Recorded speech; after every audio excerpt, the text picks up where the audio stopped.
Episode 2। अपने apartment में पहुंचकर सारांश कुछ रिलैक्स कर रहा होता है कि तभी उसे ढूंढता हुआ विवेक वहां पहुंच जाता है और बोलता है, सर इंडिया से दादी माँ की कॉल आई थी, आप कहाँ थे? उन्होंने आपसे अर्जेंट कॉल करने को कहा है। सारांश नॉट अगेन। दादी माँ समझती क्यों नहीं है? मैं दादी माँ को सेम आंसर देते देते थक गया हूँ, बट उनका सेम क्वेश्चन पूछ पूछ कर वह नहीं थकी। सारांश विवेक से एनी और न्यूज़। विवेक एनी और कोई कॉल?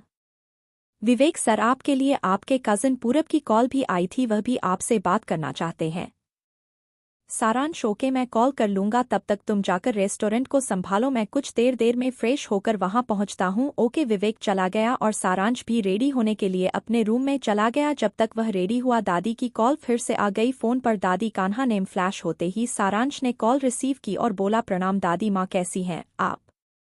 दादी माँ प्रणाम बेटा, कैसे हैं? मेरा बच्चा अपनी दादी को तो भूल ही गया है, जब से गया है आने का मन ही नहीं करता आपका। हम आपको देखना चाहते हैं, बातें करना चाहते हैं, लेकिन आप हैं कि लंदन में ही जाकर बस गए हैं, वहां से आने को मन ही नहीं करता। 3 साल हो गए हैं आपको देखे हुए, पर आपको तो अपनी दादी की कोई फिक्र ही नहीं है ना?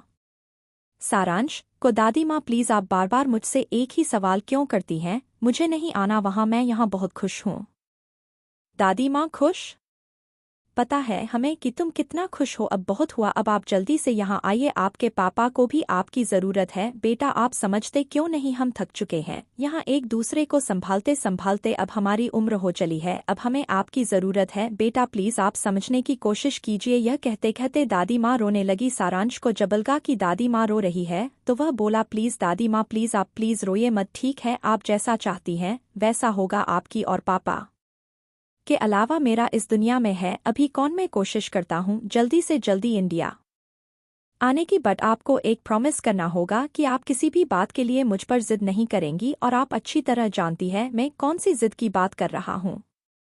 दादी जी अच्छा ठीक है बेटा, हम आपसे कोई जिद नहीं करेंगे, लेकिन प्लीज आप यहाँ आ जाइए। ओके दादी माँ बाय, मैं जल्द से जल्द इंडिया आने की कोशिश करता हूँ, आप अपना और पापा का ध्यान रखिएगा। यह कहकर सारांश ने फोन रख दिया और वहीं सोफे पर बैठा हुआ अपने ख्यालों में गुम हो गया। जब उसने अपनी आंखें खोली तो उसका चेहरा गुस्से से लाल होने लगा था। उसे अपनी पुरानी जिंदगी की कड़वी याद फिर से आने लगी थी।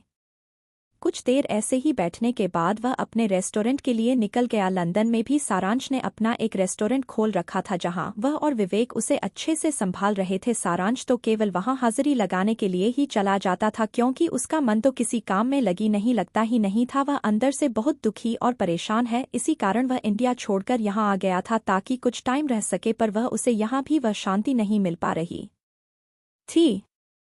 इंडिया में अगली सुबह के साथ साथ का वही डेली रूटीन स्टार्ट हो गया। वह घर से निकलकर ऑफिस के लिए चली गई, लेकिन पहले उसे अपने कान्हा जी से तो मिलना ही था, इसीलिए वह पहले मंदिर पहुंची जहां निशा उसका इंतजार कर रही थी।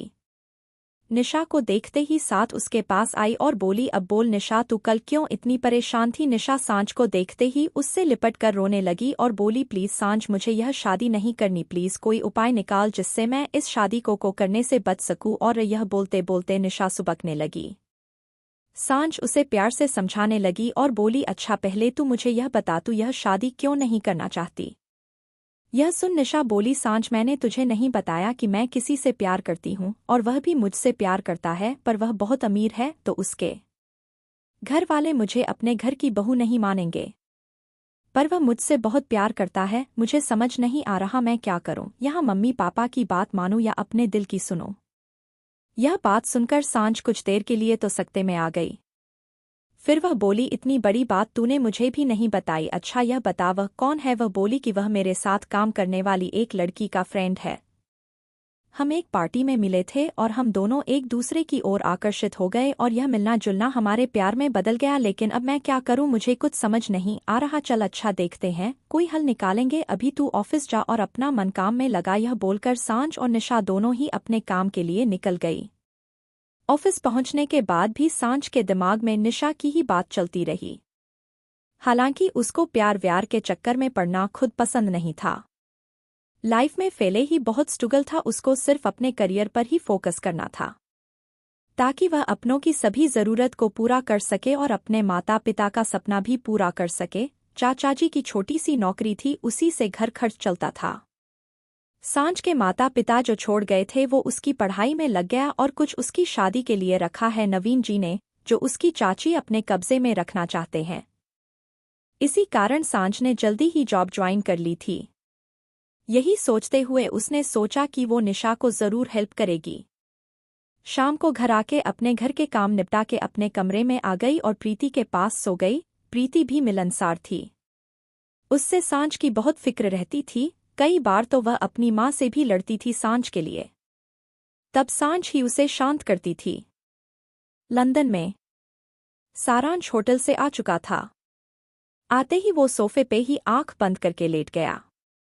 थोड़ी देर में झटके से गुस्से में उठा और जाकर अपने अपार्टमेंट में ही बने बार से बियर लेकर बैठ गया और गुस्से में बोला कि प्यार बहुत खराब चीज है, नहीं करना चाहिए। साला पूरी लाइफ खराब कर देता है। नफरत है मुझे प्यार के नाम से और सेल्फिश, धोखेबाज लड़कियों से।